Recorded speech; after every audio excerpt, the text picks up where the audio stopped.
नमस्कार, good morning साथियों। मैं नितेश मिश्रा आप सभी का एडमिशन क्लासेस में हार्दिक स्वागत अभिनंदन वंदन करता हूं। साथियों, आज हम बात करेंगे बीएड चतुर्थ सेमेस्टर की तृतीय प्रश्न पत्र की इकाई 1 के अंतिम चरण में हम अध्ययन कर रहे हैं और इसी अंतिम कड़ी में आज हम अध्ययन करेंगे कि विभिन्न स्तरों पर निर्देशन के क्या उद्देश्य होते हैं। विभिन्न स्तरों से तात्पर्य मेरा यह है कि प्राथमिक स्तर, माध्यमिक स्तर और उच्च स्तर, इन 3 स्तरों पर क्या उद्देश्य है निर्देशन प्रदान करने के, इसी की चर्चा इस क्लास में करेंगे। तो जो भी चैनल पर नए हो चैनल को सब्सक्राइब कर लें, बेल आइकन को प्रेस कर लें, जिससे कि आगे आने वाली सभी नोटिफिकेशन को प्राप्त होती रहे। हमारी क्लास का टाइम सुबह 8 बजे है। आपको हमारी नोटिफिकेशन 8 बजे अवश्य मिल जाया करेंगे प्रतिदिन। ठीक है, तो तैयार हो जाइए पेन कापी लेकर के। देखिए, सबसे पहले हम बात करेंगे कि विभिन्न स्तरों पर निर्देशन। हमने बताया 3 स्तर है, प्राथमिक स्तर, माध्यमिक स्तर, उच्च स्तर। सबसे पहले हम बात करेंगे कि प्राथमिक स्तर पर निर्देशन के क्या उद्देश्य है। ठीक, तो प्राथमिक स्तर का मतलब जानते हैं कि कक्षा 1 से लेकर के कक्षा 8, 1 से 8 तक की कक्षा को बोलते हैं प्राथमिक कक्षा। ठीक, इसमें भी 2 भाग होते हैं, एक होता है प्राथमिक, एक होता है उच्च प्राथमिक। ठीक, 1 से 5 वाला होता है प्राथमिक, ठीक है, और उसको कहते हैं, इसको निम्न प्राथमिक भी कहते हैं और इसको उच्च प्राथमिक कहते हैं। ठीक है, तो इसी बात करेंगे कक्षा 1 से लेकर कक्षा 8, यानी एक कक्षा से लेकर कक्षा 8 तक। ठीक, और 1 से पहले कहें तो 1 से जो पहले की कक्षा होती है आंगनवाड़ी वाली, वह पूर्व प्राथमिक कक्षा कहलाती है। ठीक है, तो यहाँ बात करेंगे कि प्राथमिक कक्षाओं में जब बालक अध्ययन करता है, यानी वो प्राथमिक स्तर में रहता है, प्राथमिक स्तर पर वो शिक्षा ग्रहण करता है, तो प्राथमिक स्तर पर जब शिक्षा ग्रहण करता है उसमें निर्देशन जो उसको प्रदान किए जाते हैं वह हर समय उसको निर्देशन प्रदान किए जाते हैं। क्योंकि बालक अभी छोटा होता है, वह कोरी स्लेट के समान होता है, आप जानते हैं। ठीक है, तो वह कोरी कागज के समान होता है और जो जो उस पर लिखा जाता है वही वह चीज़ों को वो सिद्धांत मान करके समझता है, उन पर अनुक्रिया करता है। जैसे आपने कह दिया कि कुएं के पानी से नहीं नहाना है। ठीक, आपने 1 दिन कहा, 2 दिन कहा और उसको सिद्धांत मान लिया कुएं पानी से नहीं नहाना है। कई रिलेशन में भी गया, कुआं है तो कुएं पानी से नहीं नहाएगा, कहीं मम्मी मना कि कुएं पानी से नहीं नहाते हैं। ठीक, बहुत सारे तक को तर्क दे देगा कुएं से पानी के न नहाने के लिए। तो खैर अलग की बात है। तो यहाँ पे हम बात करेंगे कहा कि प्राथमिक स्तर पर निर्देशन के उद्देश्य। तो प्राथमिक स्तर जैसा कि उन्होंने अभी कहा कि बालक को शुरू से ही निर्देशन मिलते हैं। जैसे विद्यालय जाना तो दादी की उंगली पकड़ के जाना, विद्यालय जाना तो हमेशा अपने इस साइड से चलना। ठीक, उसके बाद विद्यालय से आना तो भी बाएं साइड से चलना। अब उसको समझाया जाता है, हर बार निर्देशन दिया जाता है कि चलना तो रास्ते में कोई सामान होगा तो उसको पैर मारते हुए मत चलना। ठीक है, तो ये सारी चीज़ें उसको हमेशा मतलब बालक को शुरू से ही निर्देशन प्रदान किया जाता है। अभी वो विद्यालय पहुंचा नहीं, उसको इतना निर्देशन मिल गया कि उंगली पकड़ के चलना है, बाएं से चलना है, ठोकर मार के नहीं चलना है। ठीक है, और किसी अजनबी से बात नहीं करना है। अब उसको इतने निर्देशन मिल गए। फिर वह विद्यालय जाता है, प्राथमिक स्तर पर विद्यालय में जाता है, तो फिर देखिए उसको क्या क्या निर्देशन मिलते रहे। यही बात करेंगे कि प्राथमिक स्तर पर निर्देशन सबसे पहला है कि प्राथमिक स्तर पर जो निर्देशन बालक को प्रदान किया जाता है, यह इस चीज़ को ध्यान में रख प्रदान किया जाता है कि बालक को विद्यालय परिवेश के अनुरूप बनाना। यानी बालक चूँकि अभी नया है, घर से निकल करके विद्यालय में आया है, तो विद्यालय में नए नए गुरु जी लोग हैं। ठीक है, मैडम जी लोग हैं। ठीक, नए नए उसके सहपाठी हैं, नए नए कर्मचारी हैं, तो उनको देख के वो थोड़ा सा सन्न रह जाता, अवाक रह जाता है, थोड़ा सा उसके संवेग जो हैं भय में बदल जाते हैं। भय नामक संवेग उसके अंदर उत्पन्न होता है, वो डरता है। कई कई बच्चे तो भागने लगते हैं देख करके। ठीक है, टिकते ही नहीं क्लास में, ऐसी स्थिति आती है। तो यही करा कि निर्देशन का उद्देश्य है कि प्राथमिक स्तर में जब बालक रहे तो उसको उसके विद्यालय परिवेश के अनुरूप बनाना, उसको क्या करना, उसको निर्देशित करके, उसको निर्देशन प्रदान करके, समझा के, बुझा के कि यहाँ हम पढ़ेंगे, यहाँ हम कबूतर उड़ाएंगे, खेल खेल उसको पढ़ाना, ऐसे पढ़ाया जाए कि इसको शिक्षा बोझ न लगे, उसको रुचि ले और रुचि लेते हुए सबके साथ से एक सामंजस्य स्थापित कर ले। तो यही सामंजस्य स्थापित करना विद्यालय के कर्मचारियों, शिक्षकों, ठीक है, इनके साथ ही क्या होता है, निर्देशन का उद्देश्य होता है प्राथमिक स्तर पे। आगे बात करेंगे दूसरा क्या उद्देश्य है। दूसरा उद्देश्य है कि पाठ्य सहगामी क्रियाओं के प्रति छात्रों में उचित सकारात्मक दृष्टिकोण का विकास करना। पाठ्य सहगामी क्रिया जैसा मैंने बताया, पाठ्य सहगामी 2 शब्दों से मिलकर बना है।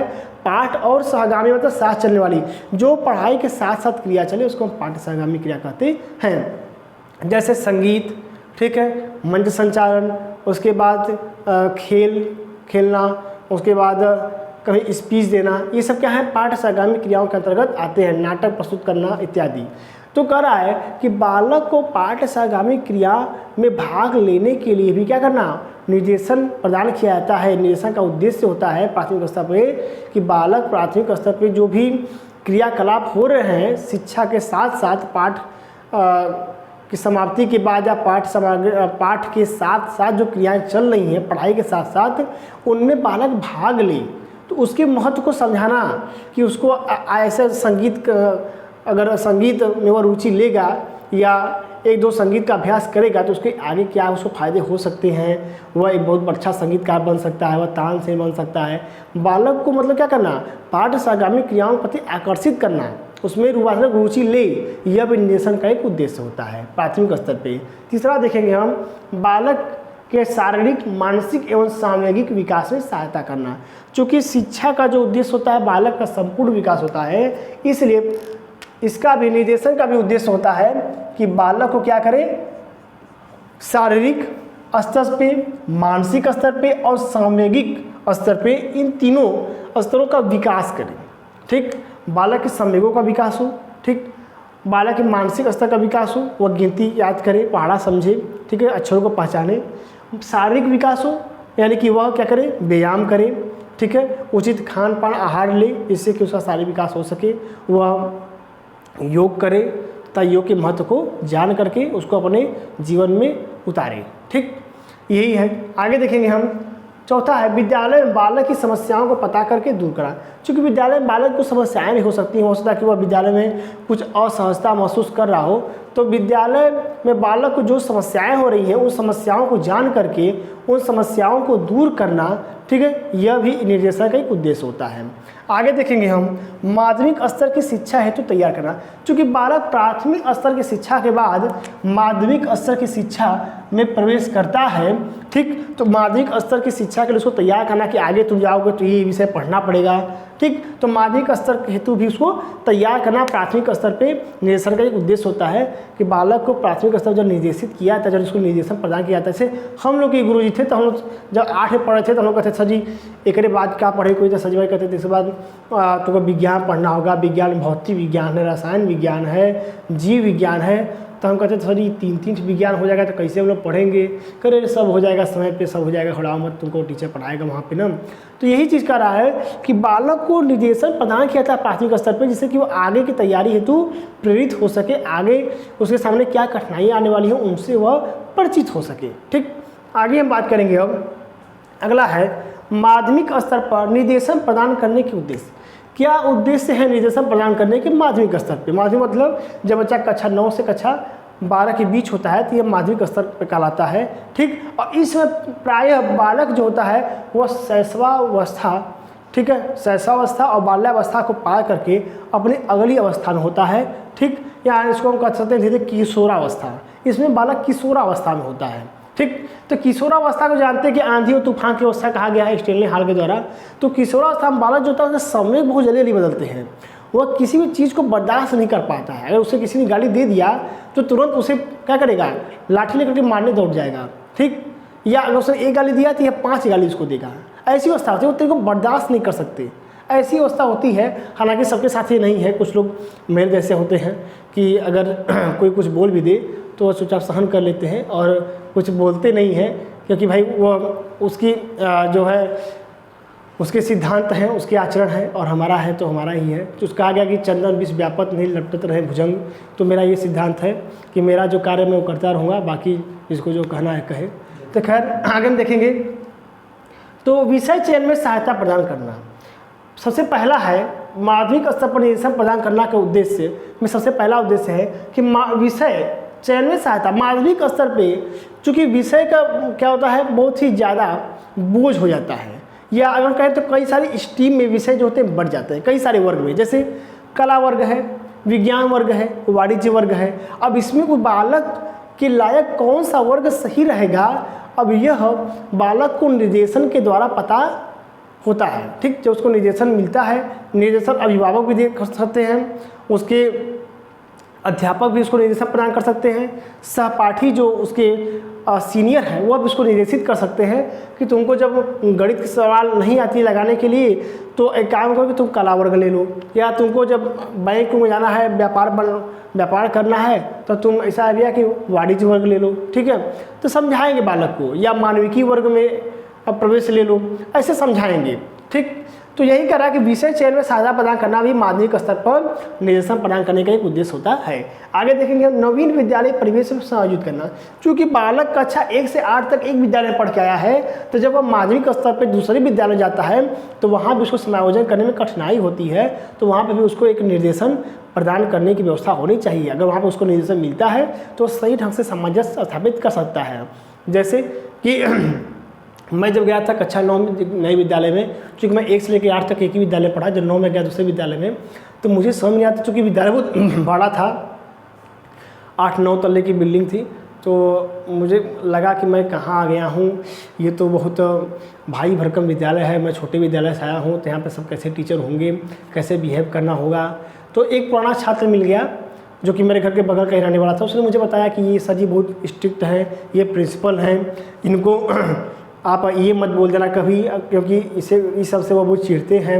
यह इतिहास के टीचर हैं और इतिहास बहुत अच्छा पढ़ाते हैं, IAS तैयारी भी किए थे। तो जब हम अध्यापकों के बारे में जान जाते हैं तो फिर हमारे अंदर जो डर होता है उनको देख करके हम जो सोचते हैं वो समाप्त हो जाता है।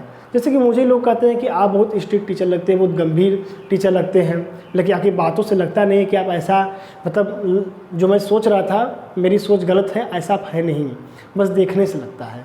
तो वही चीज़ जो मन में धारणा, देखिए बात ये भी है कि अगर मन में धारणा बना लिए कि यह अध्यापक सही नहीं पढ़ा रहा है, ठीक, या ई का पढ़िए, ये डायस से जब अध्यापक डायस से पढ़ाता है तो अगर आप मन में बालक ने धारणा बना लिया कि ई का पढ़िए, इनसे बढ़िया तो हम खुद ही पढ़ा ले, ठीक। तो जब उस बालक ने यह मन में धारणा बना लिया तो समझ लीजिए कि अब वो अध्यापक कितना भी अच्छा पढ़ा ले और उसको अच्छा लगेगा ही नहीं, क्योंकि उसे मन में धारणा बना ली है कि ये अच्छा नहीं पढ़ाते हैं, इनसे अच्छा तो मैं पढ़ा लूँगा। लेकिन जब डायस में जाते हैं तो वही पहले लगता है कि अपने अलग की बात है। लेकिन यही करा है कि जो हम आकलन कर लेते हैं, मन में पूर्व धारणा बना लेते हैं किसी के लिए, तो वह पूर्व धारणा हटने में बहुत समय लगता है, ठीक। इसलिए धारणा नहीं विकसित करनी चाहिए, सच्चाई जान करके ही कोई धारणा मन में बनानी चाहिए। तो मैं समझा रहा था कोई यहीं पे कि नवीन विद्यालय परिवेश में समायोजित करना, समझ गए होंगे। स्वास्थ्य संबंधी आवश्यकताओं को पूर्ण करना, बालक की स्वास्थ्य संबंधी जो आवश्यकताएं हैं, स्वास्थ्य संबंधी आवश्यकता का मतलब क्या है। सबसे पहले मैं ये चाहता हूँ कि आप एक बार इसका स्क्रीनशॉट ले लें, ताकि मैं अभी इसको इरेज करूँगा तो फिर आपको दिक्कत न हो, ठीक है। तो पहले स्क्रीनशॉट ले लीजिए, थोड़ा सा किनारा आ जाता हूँ, उसके बाद पढ़ाता हूँ।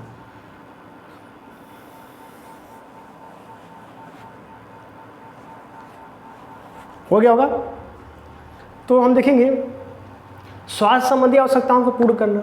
स्वास्थ्य संबंधी आवश्यकता को पूर्ण करने का आशय यह है कि बालक की हमेशा स्वास्थ्य के प्रति सचेत होना चाहिए। बालक जो है उसको हमेशा अपने स्वास्थ्य के प्रति सचेत होना चाहिए कि उचित खान पान, ठीक है, व्यायाम, योग, इन सभी चीज़ों को अपनाने से जो हमारा स्वास्थ्य है वह सही हो सकता है और स्वास्थ्य सही रहेगा भी, ठीक।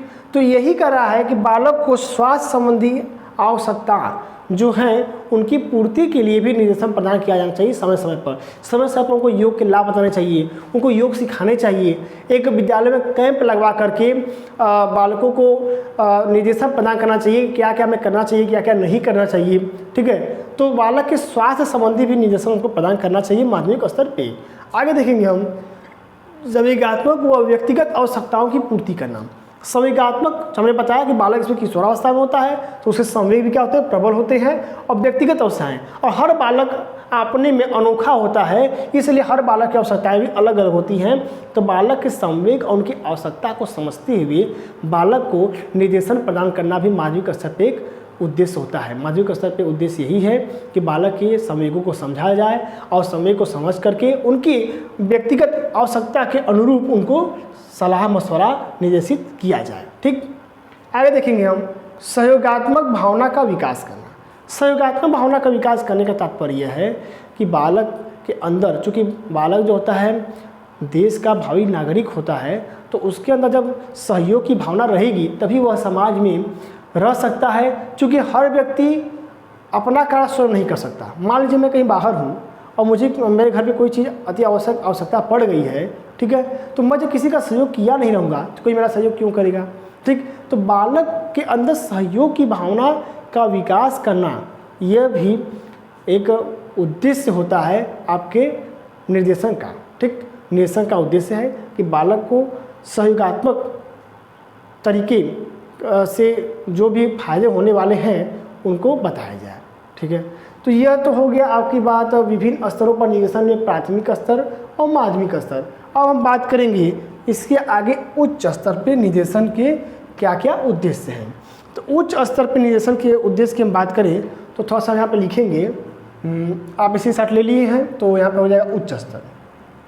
ठीक है,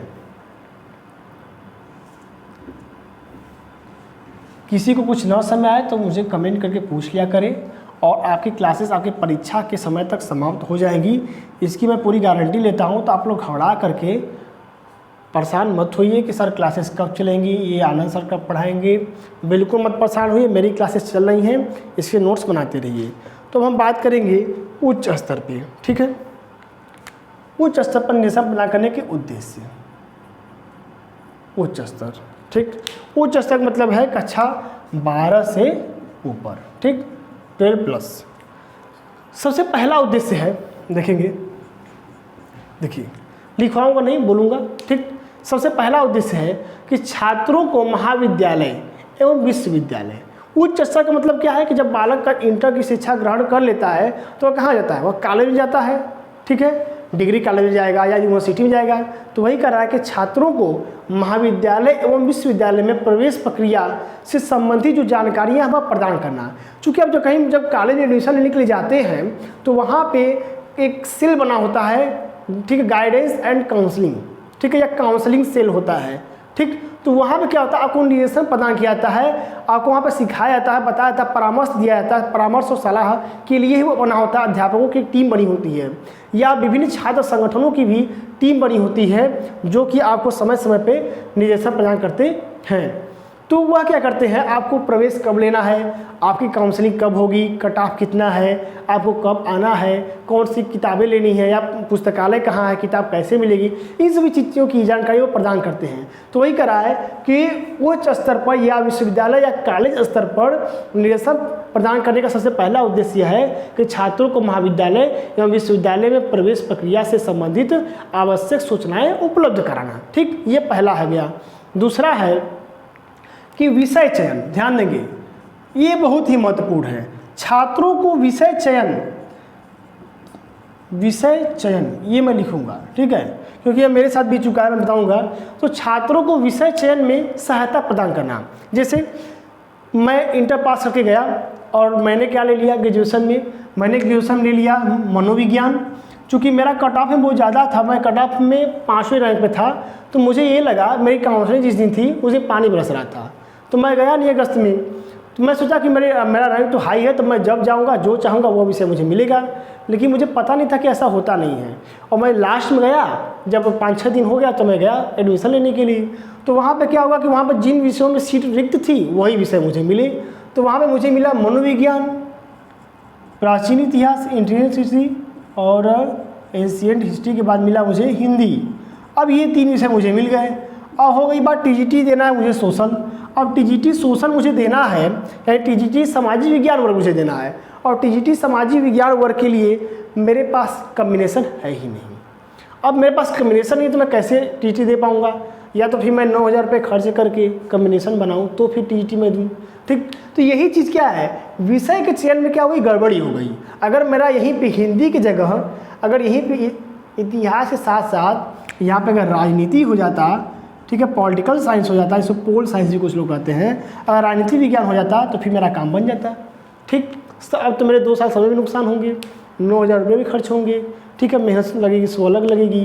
तो यही है कि उच्च स्तर पर विषय चयन हेतु भी निर्देश प्रदान करना एक उद्देश्य होता है। ठीक, उच्च स्तर पर विषय का चयन, ठीक है, विषय के चयन हेतु सुझाव प्रस्तुत करना भी निर्देशन का एक उद्देश्य होता है।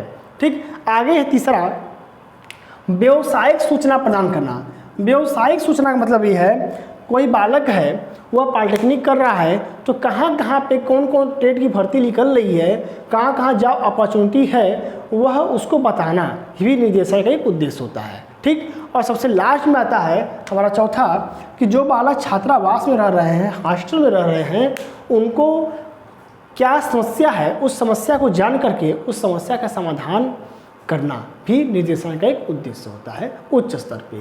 तो इस तरह से मैंने आपको आज प्राथमिक स्तर, माध्यमिक स्तर और उच्च स्तर पे निर्देशन प्रदान करने के उद्देश्य से अवगत कराया। और अगली क्लास संभवतः आपकी लास्ट क्लास होगी यूनिट 1 की, और उसके बाद यूनिट आपका सेकेंड स्टार्ट हो जाएगा। ठीक है, क्लास अच्छी लगे तो क्लास को लाइक करिए, शेयर करिए तथा कमेंट करना बिल्कुल ना भूलिए। इसी के साथ आपका दिन अच्छा हो। मैं नितेश मिश्रा आप सभी से विदा लेता हूँ। धन्यवाद।